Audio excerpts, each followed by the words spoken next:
अब जब एक आईएएस अफसर है, उसकी पहचान कहाँ तक होगी ये सोचो, बहुत आगे तक होगी ना। अगर उसके पास सबूत है तो कोई ना कोई तो सच्चाई होगी। और हाँ, निशांत कुमार का नाम तो आया ही था नीट छात्रा के। अब कहाँ, अब देखो ना, ईद ने इतनी बड़ी साजिश करी, वो नीट छात्रा में जैसे ही उसका नाम आ रहा था, और भी बीजेपी के कई लोगों के नाम आ रहे थे, अध्यक्ष वगैरह का भी नाम आ रहा था, वहां के जो लोकल होते हैं उनके भी नाम आ रहे थे। अब भाई सरकार है ना, सरकार को लग रहा था ये मामला बिहार में बड़ा तूल पकड़ रहा है, सारे स्टूडेंट युवा पीढ़ी सड़कों पे, बिहार में पटना यूनिवर्सिटी के बाहर सड़कों पे खड़ी हो गई है, इस मामले को रफू चक्कर करो तो नीतीश कुमार को राज्यसभा। अब वही चीज है ना, जनता भटक गई, भैया नया मुख्यमंत्री कौन हो। प्रियंका जी, सवाल तो ये भी है ना, सम्राट चौधरी लगातार कहते हुए नजर आ रहे हैं, चाहे कोई वीआईपी हो, मंत्री हो, संतरी हो, सांसद हो, विधायक हो, कोई भी क्यों ना हो, अगर गलत किया तो उसको सजा मिलेगा। तो नीतीश कुमार का बेटा फिर कैसे बच सकता है? पहले निशांत कुमार से बोलो ना इस्तीफा दे दे, क्योंकि जब तक वो पार्टी में है ना, सत्ता में है ना, पुलिस वालों को भी डर होता है भैया, एक मुख्यमंत्री का बेटा ऐसे कैसे हाथ लगा दे उसे। अगर गलती से भी गलत मामले में हाथ लगा दिया तो क्या होगा, उस पुलिस वाले की तो पूरी जिंदगी बर्बाद हो जाएगी। हो जाएगी या नहीं? तो वही बात है ना, पहले उससे इस्तीफा दिलवाना चाहिए। फिर इन मामलों में तो वीआईपी की, कई वीआईपीओ की जो है कहा जाता है, जो पप्पू यादव की भी लगभग उसी मामलों में गिरफ्तारी हुई थी, नाम दे दिया घर अपने का। पप्पू यादव ना इंसाफ मांग रहे थे, ठीक है, पप्पू यादव ने उस बेटी के लिए सड़कों पे उतरे थे, इंसाफ मांग रहे थे, पुलिस वालों को बर्दाश्त नहीं हुआ, और खास करके सम्राट चौधरी और नीतीश कुमार को बर्दाश्त नहीं हुआ कि भैया अगर इस मामले की पोल पट्टी खुल गई तो मेरा बेटा कहाँ जाएगा, वो तो जेल में सड़ जाएगा। तो लेकिन अगर वाकई में अगर उनका बेटा इसमें शामिल है तो क्या जेल होनी चाहिए?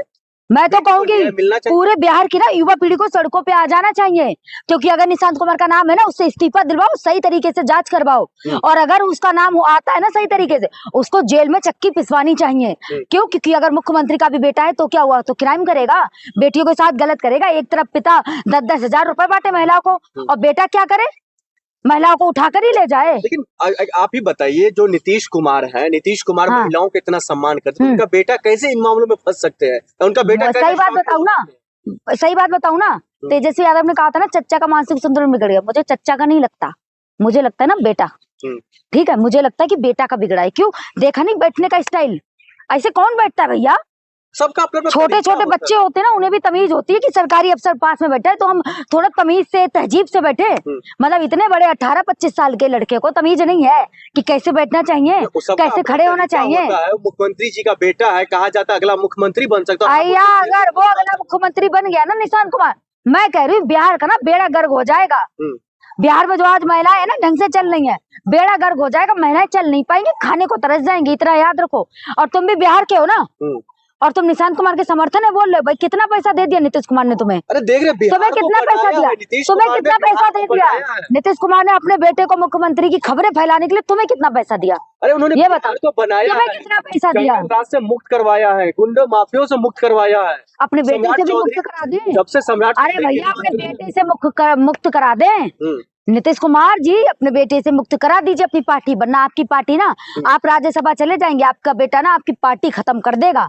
आपको इतना याद रखना चाहिए नीतीश कुमार जी। और नीतीश कुमार जी, आपको दूसरी चीज ये भी याद रखनी चाहिए कि जहां जहां बीजेपी ने जिस जिस पार्टी के साथ गठबंधन किया है ना, वो पार्टियां ना खत्म हो गई, तो अब आपकी ना जेडीयू की बारी है। आखिर में ये बता दीजिए, आप कह रहे हैं जो नीतीश कुमार का बेटा किसी काबिल नहीं है, लेकिन जब से सम्राट चौधरी गृह मंत्रालय संभाला है तब से देख रहे जेडीयू के साथ मिल करके कानून व्यवस्था कितना मजबूत कर रहे हैं। भैया सम्राट चौधरी को ये लग रहा है कहीं ऐसा ना हो कोई मुख्यमंत्री ना मुझसे भी तेज तराज आ जाए।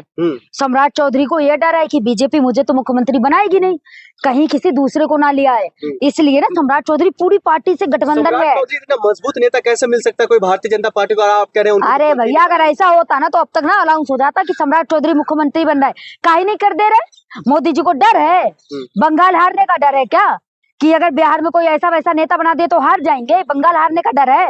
अगर सम्राट चौधरी मुख्यमंत्री बनने लायक होते ना, अब तक बन गए होते चुटकी